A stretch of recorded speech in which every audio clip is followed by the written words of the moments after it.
When it came time for The Sopranos to end, the iconic crime drama series had to finish with something special. The Sopranos' status as one of the best TV shows of all time meant delivering an ending that no one would forget. The show achieved what it set out to do, but not in a way anyone was expecting. The final scene of The Sopranos cut to black suddenly, after various shots of Tony Soprano eyeballing a suspicious-looking man in an only member's jacket, sitting at the diner where the Soprano family was eating. This unresolved conclusion to The Sopranos finale received a mixed reaction, as most viewers were left wondering what became of the mob boss at the center of the series. The most common assumption is that Tony Soprano was about to be killed before the episode ended abruptly. Alternatively, it suggested that Tony's fate may mirror the true story of Vincent Palermo, on whom The Sopranos' protagonist is based, who was forced to become a government witness for the FBI. The unexplained appearance of the man in the only member's jacket supports both these theories. When a members only jacket first appeared in The Sopranos, it was worn by Eugene Pontecorvo in the first episode of Season 6. The first time we saw someone in The Sopranos wearing the members-only jacket that appeared in the series finale was Eugene Pontecorvo donning the item in the first episode of the final season.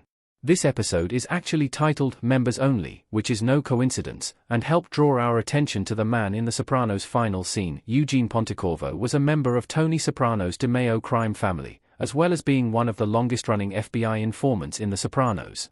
Eugene committed suicide in the final minutes of Members Only, as a result of family problems arising from Tony and the FBI's refusal to let him retire. Although we never saw Eugene again after this episode, it's certainly no accident that a figure dressed in the same only member's jacket he would often wear appeared in the diner at the end of The Sopranos finale.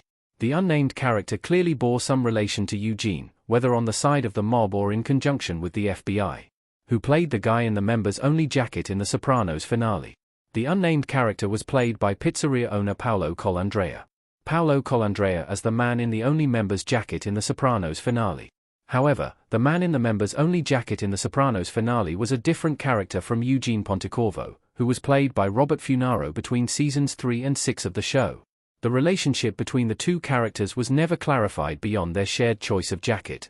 The person playing the unnamed man in the diner scene was Paolo Colandrea, the Neapolitan owner of a pizza parlor in Pennsylvania, who was headhunted by the casting director of The Sopranos specifically for this part, via TV Line. Colandrea hadn't done any acting before this crucial scene, which could be considered one of the most important moments in the history of television, and after shooting was wrapped, Paolo returned to his day job. His character didn't say anything after appearing on screen just over 2 minutes into the final sequence of The Sopranos, but his curious looks in the direction of Tony Soprano's table suggested that something was up. Tony himself seemed to sense it too. Although he never looked directly at Colandrea's character while he was sitting at the diner bar, he seemed to acknowledge that his eyes were on him. Finally, moments before Tony's daughter, Meadow Soprano, entered the diner, ringing its doorbell, Colandrea stood up and walked to the bathroom.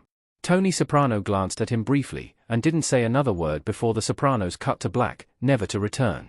Did the man in the members-only jacket kill Tony Soprano? There are many clues in The Sopranos ending to support this theory. There are plenty of reasons to believe that Tony died at the end of The Sopranos, and that it was the man in the members-only jacket who killed him. First and foremost, the fact that the jacket itself has a symbolic connection to a character whose death was indirectly caused by Tony makes a vengeance killing implicit in its appearance at the diner. What's more, the way the scene was edited, with quick cuts between characters and between Tony's face, and the direction of the diner door, built tension, suggesting that something violent and explosive was about to happen. The sudden, silent cut to black subverted our expectations that the scene was going to end with bloodshed, but only added to the sense of suspenseful unease around Tony's safety.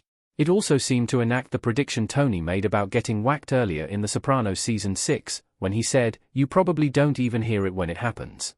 The most clear-cut implication that Tony Soprano was about to be murdered, however, was the behavior of the man in the members-only jacket.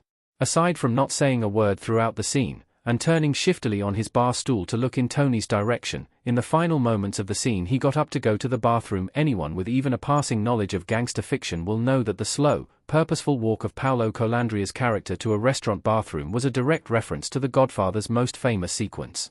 We saw the same walk moments before Michael Corleone shot Virgil, the Turk, Sollozzo with the gun he retrieved from behind a toilet cistern, changing crime cinema forever. What the guy in the members-only jacket really represents. He reflects something more ambiguous than Tony's imminent death. It's important to emphasize that The Sopranos finale didn't show Tony's actual death on screen, if it happened at all. The series ending made a point of leaving things ambiguous, allowing viewers to make up their own mind about what was really about to happen to its protagonist. The guy in the members-only jacket may well have killed Tony Soprano. But he may also have been connected to the FBI, as Eugene Pontecorvo was, and wearing Eugene's jacket was intended as a signal to Tony that the feds were closing in on him. It may even have been a hint that Tony had decided to do a deal with the FBI, or was himself a long-standing federal informant. Alternatively, Paolo Colandria's character may simply have been there as a haunting reminder to Tony about the death of Eugene Pontecorvo. Eugene's demise was the perfect embodiment of the endless brutality of life in the mafia, from which suicide proved to be his only escape. Perhaps he represented something even more basic, though. By the end of The Sopranos, the specter of death at the hands of a mob rival hung over Tony Soprano's every move. The scene's fast edits and fixation on a strange, nondescript man in a members-only jacket could just have been a projection of Tony Soprano's own growing paranoia about getting whacked, a shadow that now followed him everywhere he went.